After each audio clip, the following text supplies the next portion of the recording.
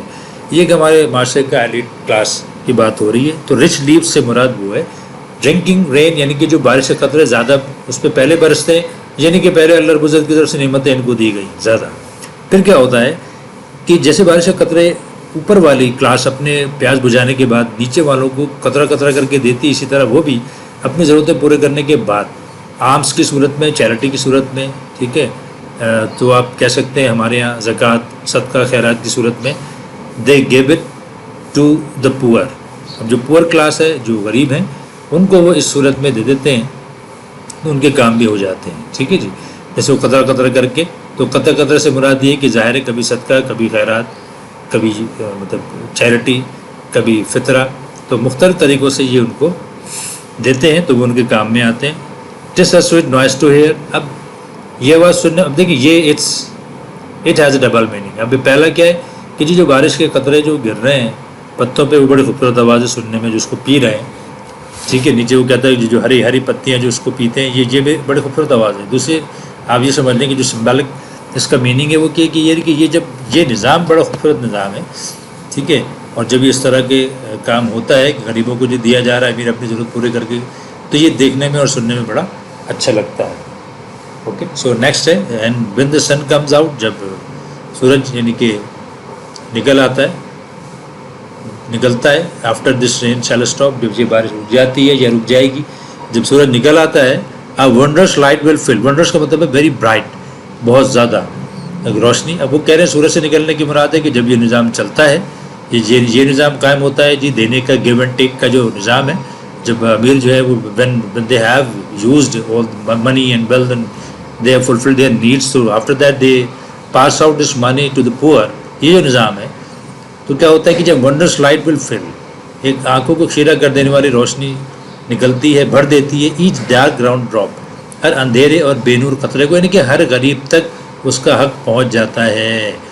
ہر جو غریب ہے, جو مسکین ہے, جو ڈیسٹیٹیوٹ ہے, نیڈ ہے, each and everybody can have his share to use it. okay, تو وہ ہر تک اس کا وہ پہنچ جاتا ہے. I hope the sun shines bright. میں امید کرتا ہوں کہ سورج اچھی طرح چمکے, اچھے انداز سے. It will be a lovely sight. اور یہ یقیناً دیکھنے میں ایک بہترین نظارہ ہوگا. مطلب یہ ہے کہ میں چاہتا ہوں کہ یہ نظام اچھے سے چلے, اچھی طرح ہو, کہ لوگ جو ہیں, جو کہ امیر لوگ ہیں, جو کہ ہماری معاشرے کی ایلیٹ کلاس ہے, they should they must be responsible towards their duty. They should think over it seriously and then do what they have to do, what they have been targeted to do by the God. جو اللہ رب کی طرف سے ان کو ایک دیا گیا ایک ایم, ان کا آبجیکٹیو کہ ان کو کیا کرنا ہے, اس کے بعد جو سمجھیں اس کو صحیح سے اور اس کو پوری طرح بجاور, اس کو یعنی کہ اپنی فرائض کی بجاوری میں کوتاہی نہیں کریں گے, تو ایک بہت اچھا نظام قائم ہوگا معاشرے میں. یہ بڑا خوبصورت نظارہ ہوگا دیکھنے میں. And when the sun comes out after this rain shall stop, a wondrous light will fill each dark ground drop. ٹھیک ہے, اسٹاپ اور drop. Then I hope the sun shines bright, it will be a lovely sight. Then bright and sight. So you may consider that what is the rhymes are here, as I told you before that.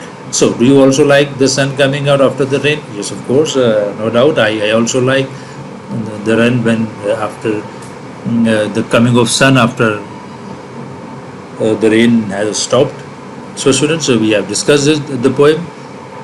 So inshallah we will discuss its question answers and prizes which have been given after it inshallah in other lectures.